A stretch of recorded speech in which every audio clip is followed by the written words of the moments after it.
আজকে অদ্ভুত একটি হাদিস পড়লাম, জাস্ট অ্যামেজিং।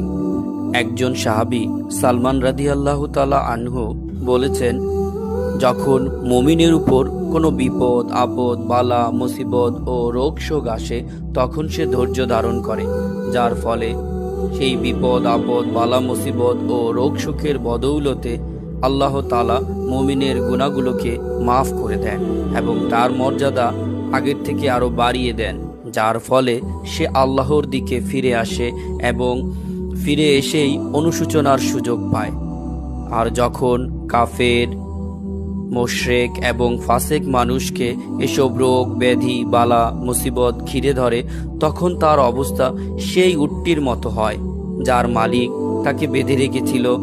তারপর কিছুদিন পর ছেড়ে দিয়েছে, অথচ সেই উটটি জানলই না কেনই বা তার মালিক তাকে বেঁধে রেখেছিল বা